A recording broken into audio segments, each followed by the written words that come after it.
ជាប់ខ្មៅក្នុងចិត្តឬមានគុំមិនកិនអ្វីដែលល្អឧបសង្កតែមានបន្តយើងក្របឈរទៅមុខសនកំទុំជាជាងលើខ្លួនឯងគុំអត់សងខើមនៅរឿងប៉ុណ្ណា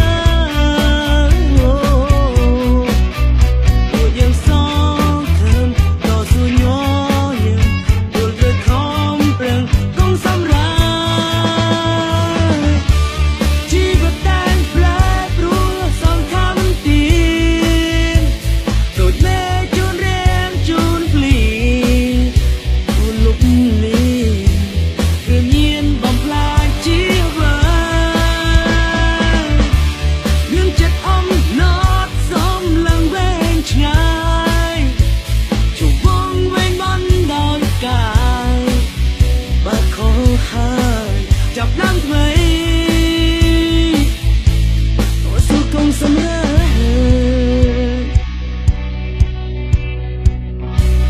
យ៉ាងណាមួយមិនធ្លាប់ខំ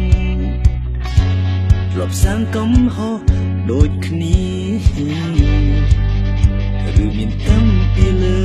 អ្នកដែលខំគុំអត់សងខើមនៅរឿងប៉ុណ្ណា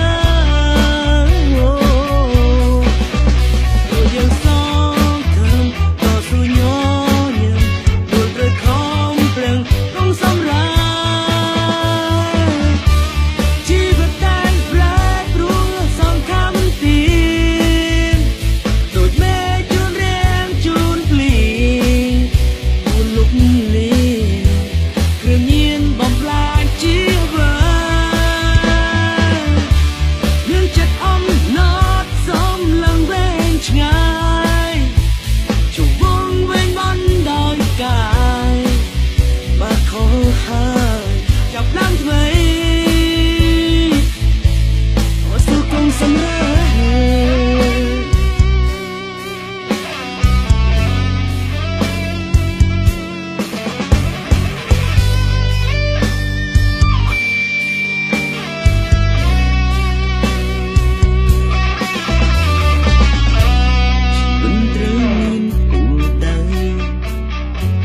់ស្នាមជាប់ខ្មៅក្នុងចិត្តឬមានគុំមិនកិនអ្វីដែលល្អអត់សងខំ